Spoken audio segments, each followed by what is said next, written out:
Hi எல்லாரும் எப்படி இருக்கீங்க? வணக்கம் and welcome back to my channel. இன்றைக்கி என்ன வீடியோ அப்படின்னா, ராகி இட்லிக்கு மாவு அரைப்பது எப்படி அப்படிங்கிற வீடியோ தான் ஷேர் பண்ணியிருக்கேன். நம்ம எவ்ரிடே காலைல பிரேக்ஃபாஸ்ட் டின்னர் அப்படின்னு சொல்லிட்டு இட்லி தோசை தான் சாப்பிடுவோம். அதுக்காக 2 days ஒன்ஸ் மாவெல்லாம் அரைச்சி வைப்போம் அப்படிலாம் கிடையாது. எப்போயாச்சும் அரிசி மாவு அரைப்போம். ஸோ இடையில இந்த ராகி இட்லிக்குமே மாவு அரைச்சி வைப்பேன்.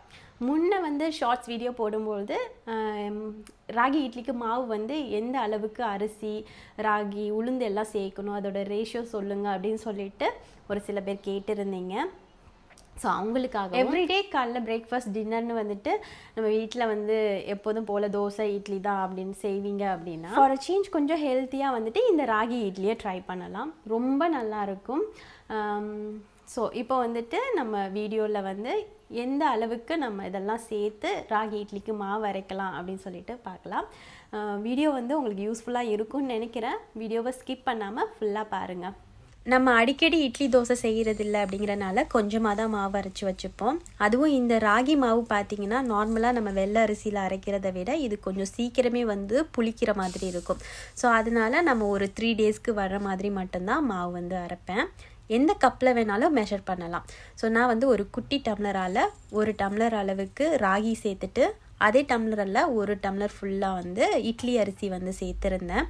இட்லி அரிசி இல்லை அப்படின்னா நார்மலாக நம்ம சமைக்கிறதுக்கு யூஸ் பண்ணுற புழுங்கல் அரிசி கூட ஆட் பண்ணிக்கலாம். ஸோ நம்ம அரிசியும் உளுந்தும் தனித்தனியாக தான் ஊற வச்சு அரைக்க போகிறோம். இந்த அரிசியும் ராகியும் ஒரு பக்கம் எடுத்து வச்சுட்டு நம்ம அளந்தோம் இல்லையா, அதே டம்ளரால் 1/2 டம்ளர் அளவுக்கு உளுந்து எடுத்துக்கலாம். அது கூட கொஞ்சமாக வெந்தயம் சேர்த்துக்கலாம். உங்கள் வீட்டில் நிறையா பேர் இருக்கீங்க, ஸோ நிறையா மாவு அரைக்கணும். நார்மலாக நாங்கள் 4 டம்ளர் அரிசிக்கு 1 டம்ளர் உளுந்து போட்டு தான் மாவு அரைப்போம். அப்போ தான் எங்களுக்கு ஒரு 3 or 4 days கிட்ட வரும் அப்படின்னு நீங்கள் நினச்சிங்கன்னா, ராகியுமே பார்த்தீங்கன்னா அதுக்கு எப்படி அரைக்கணும்னா 3 டம்ளர் ராகி 1 டம்ளர் அரிசி, ஸோ 4 டம்ளர் கணக்காயிருச்சா. உளுந்து எப்போதும் போல் 1 டம்ளர் கொஞ்சமாக வெந்தயம், இதை மட்டும் சேர்த்து தனியாக ஊற வச்சுட்டு நம்ம மாவு அரைக்கலாம். தோசைக்கு மாவு அரைக்க போகிறோம் அப்படின்னா நம்ம உளுந்து அரிசி எல்லாமே ஒன்றா சேர்த்து ஊற வச்சுட்டு அப்புறம் மாவு அரைக்கலாம்.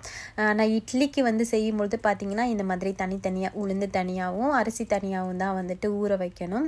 உளுந்து கொஞ்சம் கூட நேரம் அரைப்படணும். அப்போ தான் இட்லி நல்லா சாஃப்டாக வரும்.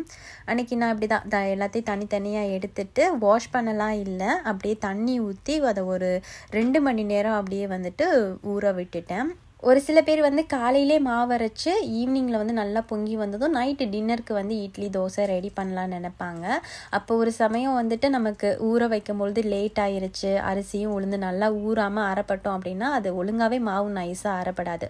ஸோ அந்த டைமில் என்னென்னா உங்களுக்கு ஃபாஸ்ட்டாக உளுந்தும் அரிசி நல்லா ஊறி வரணும், சீக்கிரமே வேலை முடியணும் அப்படின்னா சுடுதண்ணி ஊற்றி ஊற வைங்க. 2 மணி நேரத்தில் ஊற உளுந்து பார்த்திங்கன்னா சுடுதண்ணி ஊற்றும் பொழுது 1 hourலேயே நல்லா ஃபாஸ்ட்டாக ஊறி வந்துடும். ஸோ நம்மளுமே மாவு சீக்கிரமே அரைச்சி வச்சிடலாம். வெயிலில் கொஞ்சம் நேரம் வச்சோம் அப்படின்னா மாவுமே நல்லா பொங்கி வந்துடும். அன்றைக்கி ஈவினிங்கே நீங்கள் இட்லி தோசை ரெடி பண்ணலாம். சூப்பராக வரும். 2 மணி நேரம் நல்லா ஊற வச்சதுக்கு அப்புறமா உளுந்து அரிசி எல்லாமே நல்லா வாஷ் பண்ணிட்டேன். உளுந்து ஒரு 3 தடவை கிட்ட தான் வாஷ் பண்ணியிருந்தேன். பட் இந்த ராகி பார்த்திங்கன்னா கலைய பார்த்திங்கன்னா அதில் உள்ள ஒரு தூசி மாதிரி வந்துக்கிட்டே இருந்தது. ஒரு 7 தடவை கிட்டையாவது அதை நல்லா வாஷ் பண்ணியிருப்பேன். அப்படி இருந்தும் அது ஒரு மாதிரியா கொஞ்சம் தூசியாகவே வந்தது. கடையிலேருந்து தான் இந்த ராகியெல்லாம் வாங்கிட்டு வரோமா, அது புடச்சி வச்சுட்டோம்னா கொஞ்சம் ஈஸியாக இருக்கும். அப்படி இல்லாட்டி நிறைய தடவை வாஷ் பண்ணுற மாதிரி தான் இருக்கும். ஒரு 7 தடவை கிட்ட அதை நல்லா வாஷ் பண்ணிவிட்டு அதுக்கப்புறம் அரிசியை வச்சுட்டு ஃபஸ்ட்டு உளுந்து தான் போட்டிருந்தேன்.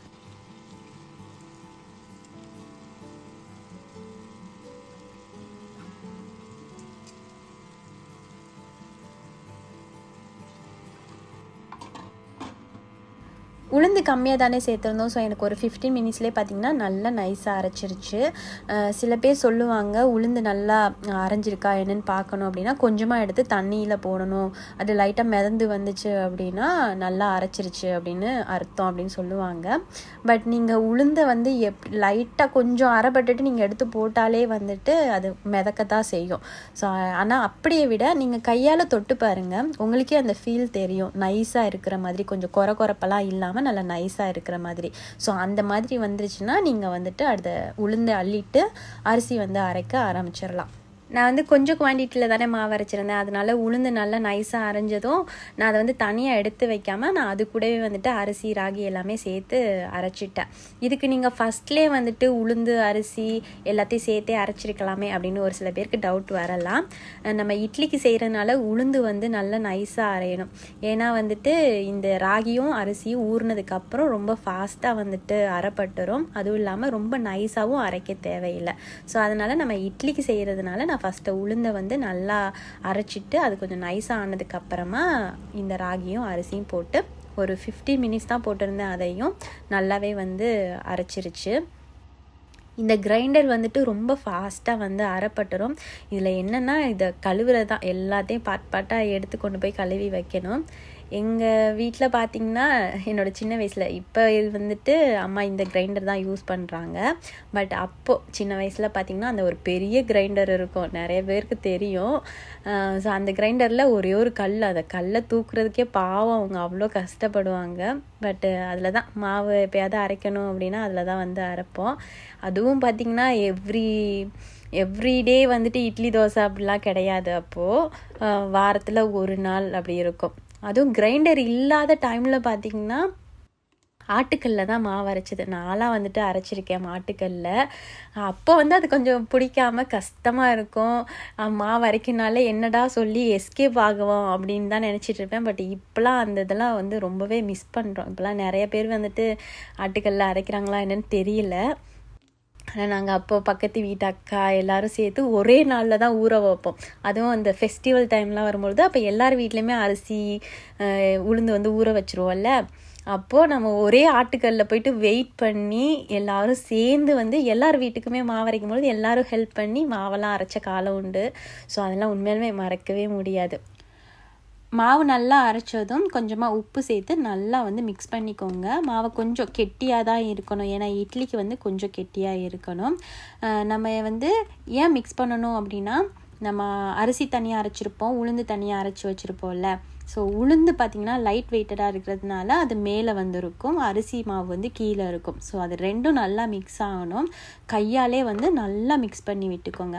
நான் வந்து ரெண்டையும் ஒன்றா சேர்த்து அரைச்சனால கொஞ்சமாக லைட்டாக மிக்ஸ் பண்ணி விட்டு அப்படியே சுற்றி மாவு இருக்குதுன்னதெல்லாம் வலிச்சு விட்டு அப்படியே மூடி போட்டு ஃப்ரிட்ஜில் வச்சுட்டேன். ஏன்னா நான் ஆஃப்டர்நூனே மாவு வந்து அரைச்சிட்டேன் இல்லையா. ஸோ அப்போவே வந்து வெளியில் வச்சோம் அப்படின்னா அடுத்த நாள் வந்துட்டு இட்லி செய்கிறதுக்கு ரொம்ப புளிச்சிரும். ஸோ அதனால் ஃப்ரிட்ஜில் எடுத்து வச்சுட்டு ஈவினிங் ஒரு 6 o'clock போல் தான் வெளியில் வச்சுருந்தேன்.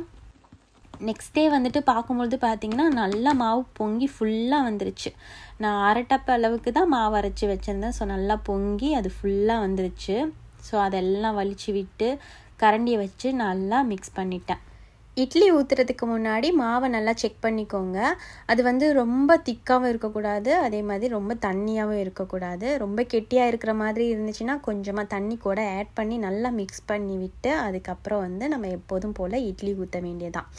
அம்மா வந்து என்ன பண்ணுவாங்கன்னா, மாவு பொங்கி வருது இல்லையா, ஸோ அப்போ வந்துட்டு ரொம்ப மிக்ஸ் பண்ணக்கூடாதுன்னு சொல்லுவாங்க.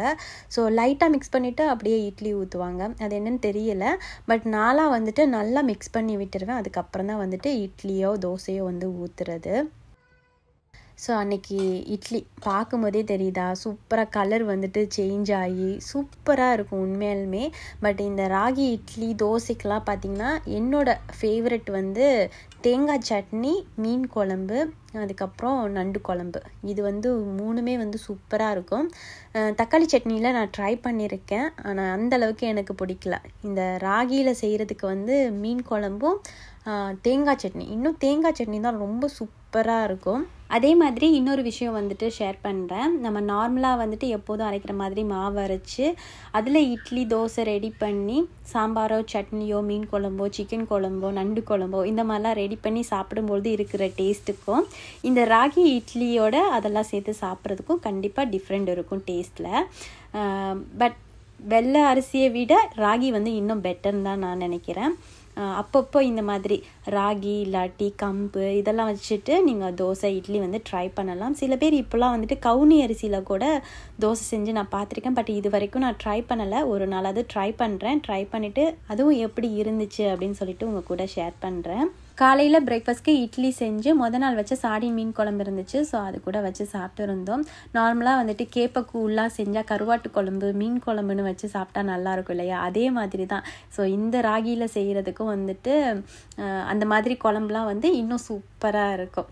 அப்புறம் டின்னருக்கு பார்த்தீங்கன்னா நல்ல கிறிஸ்பியாக ஒரு தோசை, அது கூட வந்து கொஞ்சம் திக்காக ஊத்தப்பமும் ரெடி பண்ணி தேங்காய் சட்னி திக்காக அரைச்சி நல்லா பொட்டுக்கடலை இஞ்சி பச்சை மிளகா இதெல்லாம் சேர்த்து அரைச்சி தாளிப்பு மிக்ஸ் பண்ணி அன்றைக்கி டின்னர் வந்து சாப்பிட்டு இருந்தோம்.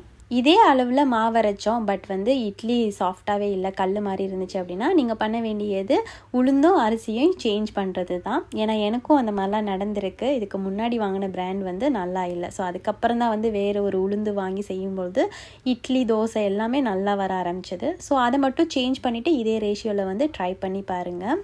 ட்ரை பண்ணிவிட்டு எப்படி இருந்துச்சுன்னு சொல்லுங்கள். வீடியோ பிடிச்சிருந்தா லைக் பண்ணிடுங்க. உங்களுக்கு இந்த வீடியோ யூஸ்ஃபுல்லாக இருந்துச்சு அப்படின்னா கமெண்டில் சொல்லிடுங்க. அவ்வளோதான், இதோட வீடியோ முடியுது. இன்னொரு வீடியோவில் பார்க்கலாம். அது வரைக்கும் பாய் அண்ட் தேங்க்ஸ் ஃபார் வாட்சிங்.